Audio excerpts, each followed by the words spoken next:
पत्र किसको कहते हैं? जब एक व्यक्ति किसी दूसरे व्यक्ति के पास अपने भावनाओं को, अपने विचारों को, अपने संदेशों को भेजता है, उसी को क्या कहते हैं? पत्र कहते हैं। जय हिंद बच्चों।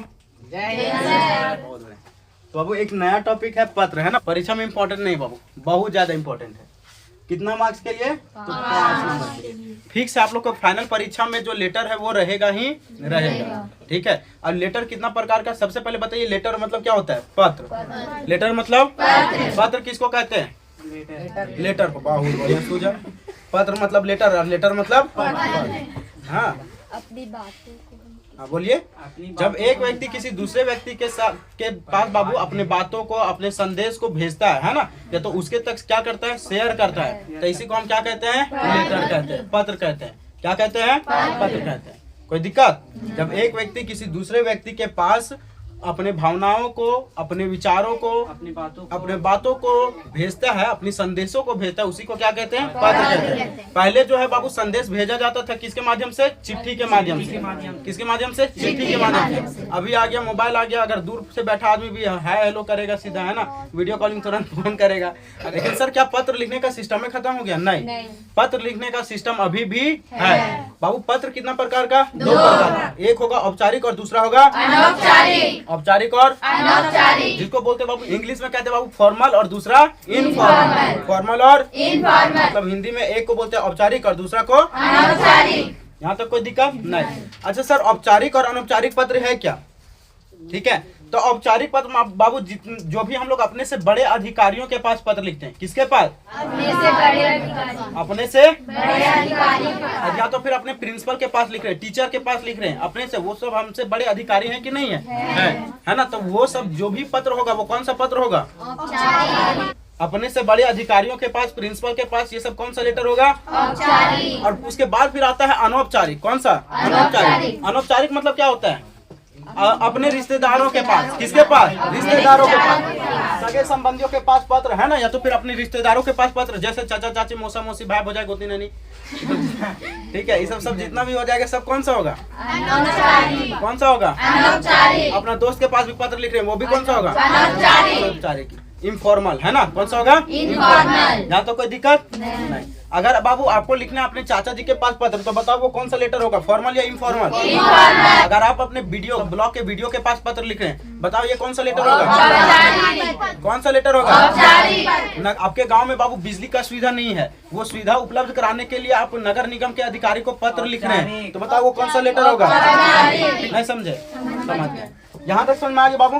अब देखो पत्र ना जब इससे पूछा जाता है तो कितना नंबर के लिए? 5 नंबर के लिए। कितना नंबर के लिए? 5 नंबर के लिए। अब इसको ना बांटा गया है। अब ये 5 नंबर ना बाबू बंटवारा किया गया है, ठीक है। इसमें 3 पार्ट हो गया। पहला पार्ट है बाबू आपका फॉर्मेट। कौन सा? फॉर्मेट। फॉर्मेट मतलब होता है ढांचा, कि आप इसको किस प्रकार से लिखें, ठीक है। तो इस फॉर्मेट के आधार पर आपको कितना मार्क्स मिलेगा? 2। कितना मार्क्स? 2। दूसरा में आता है बाबू इसका बॉडी। बॉडी मतलब विषय, जो जिस विषय में बोला जाए, 2 मार्क्स मिलेगा किसमें बाबू? विषय पर। मान लीजिए किस विषय पर, जैसे मान लीजिए कि आप लोग को मिला है बिजली का उपलब्ध कराने के लिए, ठीक है। नगर निगम को क्या करना है? पत्र लिखना है। तो आपको इस विषय पर, आप इस विषय को किस प्रकार से लिखें, ठीक है। तो इसमें आपको कितना मार्क्स मिलेगा? 2 नंबर। कितना मार्क्स? 2। और फिर 1 नंबर मिलेगा बाबू लिखावट पर। लिखावट मतलब राइटिंग। आपका राइटिंग कैसा है, इस आधार पर कितना मार्क्स मिलेगा? 1। आज के क्लास में हम देखते हैं सबसे पहले अनौपचारिक पत्र। कौन सा पत्र? अनौपचारिक पत्र। तो अनौपचारिक पत्र का हमको फॉर्मेट देखना होगा। पहला में कितना है? पहला में क्या है? फॉर्मेट। तो फॉर्मेट क्या होगा बाबू? तो पहले हम लोग इसमें लिखते हैं प्रेषक का पता। किसका पता? प्रेषक का। प्रेषक मतलब समझ रहे हैं ना, डेस्टिनेशन मतलब भेजने वाले का पता। भेजने वाले का पता, ठीक है, कि आप कहाँ से भेज रहे हैं पत्र को, ठीक है। तो ये पता को क्या लिखेंगे हम यहाँ पे? पहला नंबर में लिखेंगे, ठीक है। सर किधर साइड लिखेंगे? दाहिना साइड या बायां साइड? तो से किधर लिखा जाता है? बाएं साइड। किधर? मतलब कि ये आपका कॉपी है तो आप इधर बाएं साइड में लिखेंगे, ठीक है। उसके बाद फिर बाबू आप एक लाइन छोड़ने के बाद आपको क्या लिखना होगा? डेट, कि आप किस तारीख को पत्र को लिख रहे हैं। कोई दिक्कत? तीसरा में आपको लिखना है बाबू संबोधन। संबोधन मतलब समझ में आता है क्या? संबोधन मतलब जैसे मान लिया आप पापा पास पत्र लिख रहे हैं, पिताजी पास, तो डायरेक्ट नहीं लिखिएगा पापा हमरा पैसा भेज दीजिए, नहीं ना। उनको जैसे आप लोग फोन करते हैं तब फोन में बोलते हैं पहले पापा प्रणाम, बोलते हैं नहीं बोलते हैं, मम्मी प्रणाम बोलते हैं ना। तो वही बाबू संबोधन हो गया। आपको उनको क्या करना है? संबोधित करना है। तो संबोधित के लिए हम क्या बोलेंगे? प्रिय प्रिय मित्र, अगर मित्र के पास लिख रहे हैं तो प्रिय मित्र बोलेंगे, है ना। अगर बड़ों के पास लिख रहे हैं तो अभी सब सारा बताएंगे, पहले क्या क्या होता है वो देख लीजिए, ठीक है। तो तीसरा नंबर में आप क्या लिखेंगे, संबोधन करेंगे। हम पत्र 3 लोगों के पास लिखते हैं, ठीक है। अनौपचारिक में 3 प्रकार का रिश्तेदार होता है। एक वैसा रिश्तेदार जो हमसे बड़ा होता है ना, हमसे बड़े होते हैं, जैसे मम्मी पापा चाचा चाची। अगर इनके पास लिख रहे हैं तो हम क्या लिखेंगे यहाँ पे संबोधन में, पूज्य। क्या लिखेंगे, पूज्य। अगर चाचा जी तो पूज्य चाचा जी, पूजनीय भी लिख सकते हैं, ना। अगर मम्मी के पास लिख रहे हैं पूज्य माता जी, अगर दादा के पास लिख रहे हैं तो पूज्य दादा जी। ये हो गया अपनों से बड़े के पास। और यहाँ पे पूज्य जब लिखेगा ना, जैसे मान लिया पूज्य पिताजी, पूज्य पिताजी, उसके बाद फिर बाबू यहाँ पे कॉमा देने के बाद आपको लिखना होगा सादर प्रणाम, सादर प्रणाम। या तो आप चरण स्पर्श भी कर सकते हैं। क्या कर सकते हैं, चरण स्पर्श। कोई दिक्कत, समझ रहे कि नहीं समझ रहे, समझ रहे। अच्छा एक बात बताओ, अब बाबू अगर अपनों से छोटों के पास लिख रहे हैं तो वहाँ पे उनको तो आप प्रणाम कीजिएगा नहीं। जैसे मान लीजिए इन शिवलोक जो है वो नीरज के पास पत्र लिख रहा है तो क्या बोलेगा, पूज्य नीरज सादर प्रणाम नहीं। बोलेगा नहीं। अपना छोटका भाई तुम लोग प्रणाम करेगा नहीं। क्या कीजिएगा, उसको आशीर्वाद दीजिएगा, है ना। क्या वो कीजिएगा, आशीर्वाद। तो बाबू ये हो गया बड़ों के लिए। किसके लिए, बड़ों के लिए, बड़ों के लिए। और वहीं अगर अपनों से छोटों के पास अगर संबोधन करना है तो क्या करेंगे, छोटों। तो यहाँ पे हम क्या लिखेंगे, प्रिय लिखेंगे कि नहीं। अब जो आपके जैसे मान लीजिए आप अपने छोटे भाई के पास लिख रहे हैं ना, तो छोटा भाई का नाम क्या है, नीरज। क्या नाम है, नीरज। तो लिखेंगे प्रिय नीरज शुभ आशीष। क्या दीजिएगा इसको, क्योंकि बाबू वो आपसे छोटे हैं, आपसे छोटे हैं तो आप उनको पूज्य पिताजी सादर प्रणाम, प्रणाम तो नहीं बोल सकते हैं, पूज्य नीरज सादर प्रणाम ये तो नहीं बोल सकते। तो क्या बोलिएगा, आप बोलिएगा प्रिय नीरज शुभ आशीष, मतलब कि मेरा आशीर्वाद सदैव तुम्हारे साथ है, ठीक है। और अगर एक हो गया बाबू बड़ा के पास, दूसरा हो गया छोटा के पास। अगर तुम अपना दोस्त के पास लिख रहा है तब क्या बोलेगा, जैसे शिवलोक का दोस्त है मान लो अभिजीत, तो क्या बोलेगा, अभिजीत प्रणाम, पूज्य अभिजीत प्रणाम, नहीं ना बोलेगा। तो वहाँ पे अपनों से जब बराबर के बात आता है तो वहाँ पे क्या करते हैं, नमस्कार, नमस्ते। क्या करते हैं, नमस्ते। अपनों से बराबर के पास क्या कीजिएगा बाबू, बताइए। अपनों के बराबर अगर आप ये लिख रहे हैं प्रिय मित्र, है ना, तो यहाँ पे लिखेंगे प्रिय मित्र। अगर आप चाहें तो यहाँ पे नाम भी लिख सकते हैं। और फिर यहाँ पे क्या लिखेंगे हम, नमस्कार। क्या लिखेंगे, नमस्कार। प्रिय मित्र सप्रेम नमस्कार, मतलब आप उसको क्या कर रहे हैं, नमस्कार कर रहे हैं। इसी के जगह आप उसको नमस्ते भी बोल सकते हैं। क्या बोल सकते हैं, नमस्ते। कोई दिक्कत, समझ में। चौथा नंबर में है ना, संबोधन हम लोग कर लिए। संबोधन के बाद क्या करते हैं, तो उसका बाबू पत्र का मुख्य भाग क्या होता है, पत्र का मुख्य भाग। मतलब किस कारण से आप पत्र लिखे, पत्र लिखने का कुछ उद्देश्य होगा ना, कुछ तो कारण होगा। मान लिया पिताजी के पास लिख रहे पैसा मांगने के लिए, तो वो जो मुख्य भाग है वो अब क्या करना है, हम लोग को लिखना है, ठीक है। क्या करना है, लिखना है। लेकिन अब इसमें बाबू 3 पैराग्राफ लिखाता है। कितना हिस्सा में, 3 पैराग्राफ। जैसे शुरू में हम लोग कर लिए, संबोधन कर लिए बड़ों को, पूज्य पिताजी सादर प्रणाम। अब हमको इसमें 3 पार्ट लिखना होगा। पहला पार्ट जिसमें हम हाल समाचार पूछेंगे। पहला हिस्सा क्या पूछना है, हाल समाचार पूछना है ना, कि आप लोग कैसे हैं, मैं यहाँ ठीक हूँ। दूसरा हिस्सा में बाबू पत्र का मुख्य भाग, मतलब जिस कारण से आप क्या कर रहे हैं, पत्र को लिख रहे हैं। और इसका तीसरा हिस्सा होता है कि आप इसको समापन कैसे करें। ऐसा तो नहीं कि बस केवल पत्र लिखें और बोलेंगे कि पैसा जरूरी, पैसा भेजा दीजिए, इतना ही तो नहीं लिखेंगे। इसके बाद समापन में कुछ लिखते हैं ना, कि विशेष मिलने पर बड़ों को मेरा प्रणाम और छोटों को शुभ आशीर्वाद। तो ये आप समापन किस प्रकार से करें, वो हो गया तीसरा हिस्सा। 5वां पॉइंट होता बाबू क्लोजिंग, मतलब इस पत्र को क्या करना है, समापन करना है। क्या करना है, समापन। क्या करना है, समापन। और समापन में क्या करते हैं, आपका प्यारा लिखते हैं कि नहीं लिखते हैं, आपका प्यारा लिख करके और अपना नाम लिख करके पत्र को क्या कर देते हैं, खत्म कर देते हैं। तो सर ये जो समापन हम लोग करते हैं, मतलब आपका प्यारा पुत्र, आपका प्यारी पुत्री वगैरह जो लिखते हैं, वो कहाँ पर लिखना है, दाहिना साइड या बायां साइड, बायां साइड, समझ में आ गया ना। तो ये तो बाबू फॉर्मेट, ठीक है। अब लिखना कैसे है इसके बारे में देखते हैं, ठीक। एक क्वेश्चन हम बताते हैं, उसके बाद फिर सारा क्वेश्चन आप बनाइएगा। तो बाबू देखो क्वेश्चन है कि 500 रुपए की मांग करते हुए अपने पिताजी को क्या लिखना है, एक पत्र लिखना है, ठीक है। कितना का, 500 रुपए। अगर ज्यादा भी मांगना है तो कोई दिक्कत नहीं, ठीक है, मांगो। आपके पिताजी कितना रुपए मांगना है, 500 रुपए। अगर ढेर मांगेगा तो फिर मिलबोल करेगा, इसलिए कम में मांगो, ठीक है। तो 500 रुपए का मांग कीजिए। चलिए तो करें। पहले ये देखिए कि किनके पास लिखना है, पिताजी के पास। तो पहला हम क्या बोले थे बाबू, पत्र लिखने के वाले का पता, मतलब सेंडर से, प्रेषक का पता बोले थे ना। तो बाबू हम पत्र कहाँ से लिख रहे हैं, सिरसी। अच्छा दाहिना साइड लिखना था ना, ये बायां सर? तो बायां मेरा इधर होगा ना? नहीं। तो यहाँ पे हम क्या लिखेंगे बाबू? पहले इसी हजारी। कोई दिक्कत नहीं। क्या लिखेंगे यहाँ पे? दिनांक। क्या लिखेंगे? दिनांक मतलब किस तारीख को हम क्या कर रहे हैं? पत्र को लिख रहे हैं। तो आज कितना तारीख है? 4 तारीख 12वां महीना, है ना?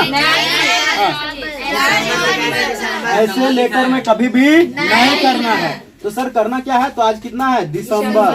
तो 4 दिसंबर 2025 ये करेंगे। कोई दिक्कत समझ में आया? फिर से एक लाइन छोड़ेंगे और उसके बाद अब क्या करना था? तीसरा में, पहला में लिखना था प्रेषक का पता, दूसरा में क्या लिखना था? दिनांक, और तीसरा में क्या करना था? संबोधन, है ना? अभिवादन करना था, संबोधन करना था।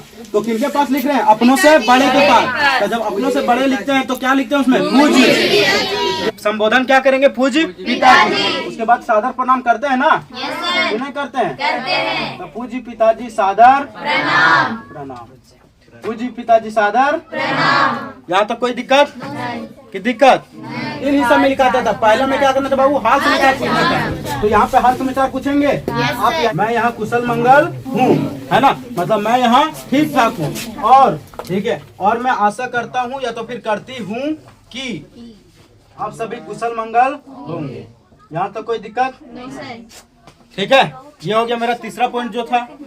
चौथा पॉइंट का पहला, हाल समाचार पूछना। तो हाल समाचार पूछ लिए, पहला पैराग्राफ खत्म। कितना पैराग्राफ में लिखना है? 3। पहला पैराग्राफ हो गया। इसके बाद फिर दूसरा में क्या लिखते हैं बाबू? मेन कारण, है ना? कि पत्र आप किस लिए लिख रहे हैं। तो यहाँ पे हम लिखेंगे पत्र लिखने का खास कारण या मुख्य कारण। ठीक है, खास कारण यह है कि, ठीक है, मेरा या तो मेरी, ठीक है, मेरा वार्षिक परीक्षा बहुत ही नजदीक है।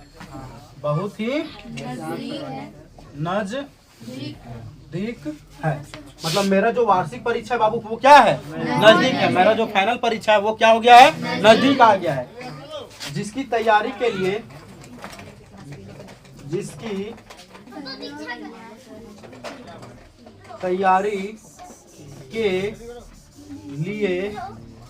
मुझे, है ना? जिसकी तैयारी के लिए मुझे एक किताब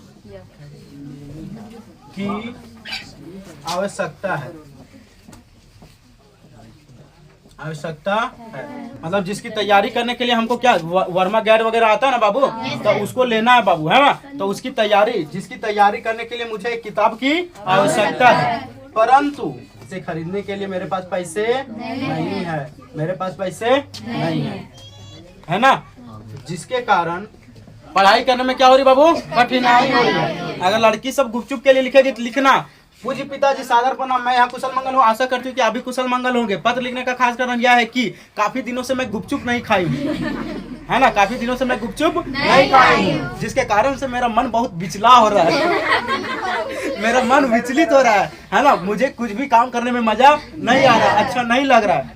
मुझे काम करने में अच्छा नहीं लग रहा है। अतः आपसे सादर अनुरोध है कि जल्द से जल्द 500 रुपए भेजा दे ताकि मैं भर पेट गुपचुप खा सकूं। ठीक है? अब ऐसा सही में मत लिख देना। ठीक है? चलो देखिए, पढ़ाई करने में कठिनाई हो रही है,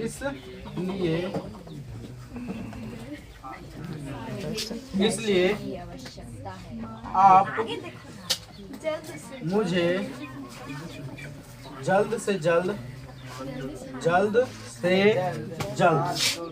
है ना? जल्द से जल्द किसके द्वारा? तो पहले बाबू बताओ, ये लेटर लिख रहे पुराना जमाना के अनुसार, है ना? तो पहले क्या चलता था? फोन पे, गूगल पे, भारत पे, कौन सी? मनी ऑर्डर, है ना? तो जल्द से जल्द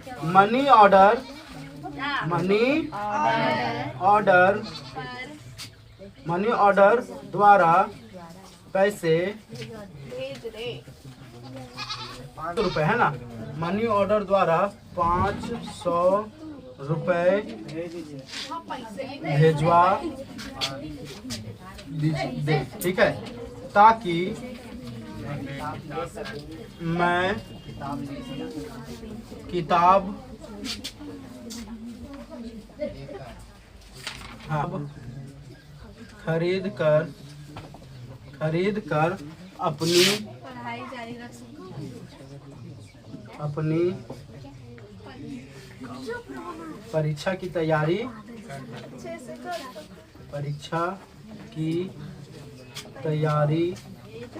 अच्छे से कर सकूं। नहीं समझा? समझ गया बाबू?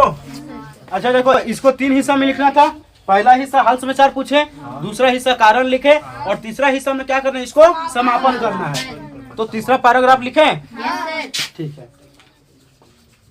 विशेष नहीं, बस इतना ही, बस इतना ही, ठीक है, बस इतना ही। बड़ों को मेरा प्रणाम,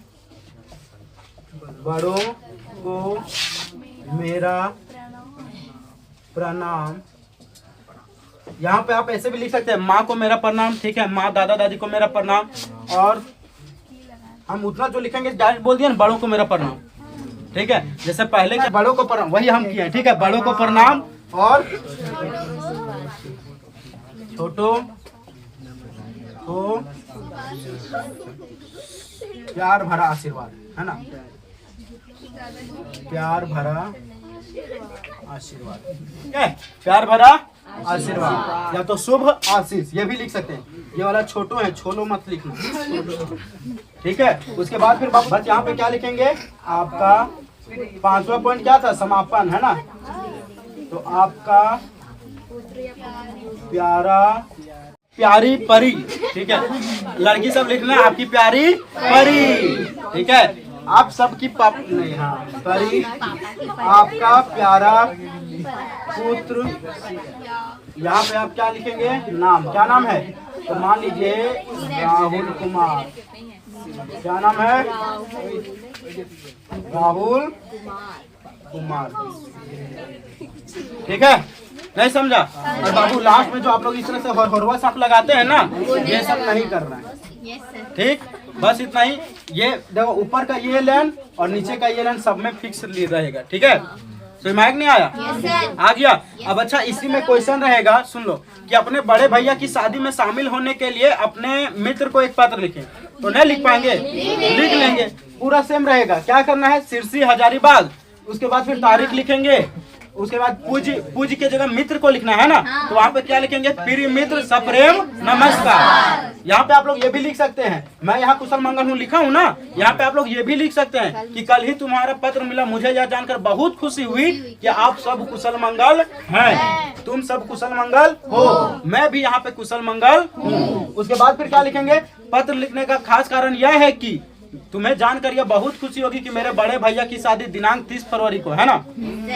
कब है? 30 जनवरी। हाँ 30 जनवरी, ठीक है। मेरे बड़े भैया की शादी 30 जनवरी को होना सुनिश्चित हुआ है और इस खुशी के मौके पर मैं आप सबको आमंत्रित करता हूँ, क्योंकि यदि आप इस खुशी के मौके पर आएंगे तो हमारी खुशियाँ और भी ज्यादा बढ़ जाएंगी। हम सभी मित्र एक साथ मिलकर के खूब सारे एंजॉय मस्ती भी करेंगे, ठीक है। मुझे पूरा उम्मीद है कि तुम अवश्य आओगे और अपने साथ मम्मी पापा को भी अवश्य लाओगे, ठीक है। बस इतना ही। विशेष मिलने पर बड़ों को मेरा प्रणाम और छोटों को नहीं समझे? समझ गए। अब एक बहुत वीवीआई क्वेश्चन जो झारखंड बोर्ड परीक्षा में पूछेगा ही पूछेगा, ठीक है। लगभग बहुत बार जब से एग्जाम हो रहा है ना, जब से पैटर्न चेंज हुआ है तब से बहुत बार पूछा गया है। और वो क्वेश्चन है बाबू, झारखंड के एक ऐतिहासिक स्थल का वर्णन करते हुए अपने मित्र को पत्र लिखना है। झारखंड के एक ऐतिहासिक स्थल का वर्णन करते हुए अपने मित्र को पत्र लिखना है। मतलब समझ रहे हैं कि आप कोई झारखंड का एक ऐतिहासिक स्थल घूमने के लिए गए, ठीक है, तो उसके बारे में वर्णन करना है और आपको अपना किसके पास, अपना मित्र के पास। मतलब जो नहीं गया उसको हदियाना है, ठीक है। हाँ क्या करना है, हदियाना है। तो क्या लिखेंगे, सेम चीज। और अच्छा सर ये तो झारखंड के एक ऐतिहासिक स्थल का वर्णन करते हुए अपने मित्र को क्या करना है, पत्र लिखना है। तो क्या लिखेंगे, सिरसी शंकरपुर हजारीबाग, उसके बाद दिनांक 4 दिसंबर 2025। अब एक चीज और बाबू, ये जो पत्र है क्या हम लोग घर से लिखते हैं क्या? नहीं। तो इसीलिए यहाँ पे आप लोग ये भी लिख सकते हैं परीक्षा भवन, क्योंकि हम लोग कहाँ से बैठ के लिख रहे होते हैं, परीक्षा भवन, मतलब एग्जाम हॉल से लिखते हैं ना, तो इसलिए यहाँ पे लिखेंगे परीक्षा भवन हजारीबाग। कहाँ पे? हजारीबाग, परीक्षा भवन हजारीबाग। ठीक है, उसके बाद लिखेंगे सप्रेम नमस्कार, मैं यहाँ कुशल मंगल हूँ और आशा करता हूँ कि तुम सभी कुशल मंगल होंगे। ठीक है, उसके बाद फिर क्या लिखेंगे? पत्र लिखने का खास कारण यह है कि कल ही मैं अपने विद्यालय की ओर से झारखंड के एक ऐतिहासिक स्थल कहाँ पे? रांची का चिड़ियाघर घूमने के लिए गया। ठीक है, वहाँ चिड़ियाघर जाने समय हम लोगों ने खूब सारा एंजॉय मस्ती किया। जस्ट थोड़ा सा आगे झारखंड का एक ही बहुत ही सुंदर और प्राकृतिक स्थल जिलेबिया घाटी को भी देखा। ठीक है, किसको देखा? जिलेबिया घाटी। वहाँ हम लोगों ने खूब सारा तस्वीरें भी खिंचाई, खूब सारा डांस भी किया, खूब सारा एंजॉय मस्ती भी किया। एक साथ हम लोगों ने बैठ करके खाना भी खाया। उसके बाद फिर हम लोगों ने चिड़ियाघर गए और वहाँ पे खूब सारे जानवरों को भी देखा। ठीक है, समझ में नहीं आया? खूब सारे जानवरों को भी देखा। ठीक, उसके बाद फिर क्या लिखेंगे? बस एक चीज की कमी थी, तुम मेरे साथ नहीं थे। ठीक है, बस एक चीज की कमी थी कि तुम मेरे साथ नहीं थे, परंतु खैर कोई बात नहीं, हम तुमको लिलचा दिए, काफी है। हम तुमको फोटो भेज देंगे, तुम देख करके लिलचा जाना। नहीं, खैर कोई बात नहीं, अगले बार हम दोनों साथ में जरूर चलेंगे। ठीक है, बस इतना ही। बड़ों को मेरा प्रणाम और छोटों को शुभ आशीर्वाद, और इसी के साथ टाटा बाबा, धन्यवाद।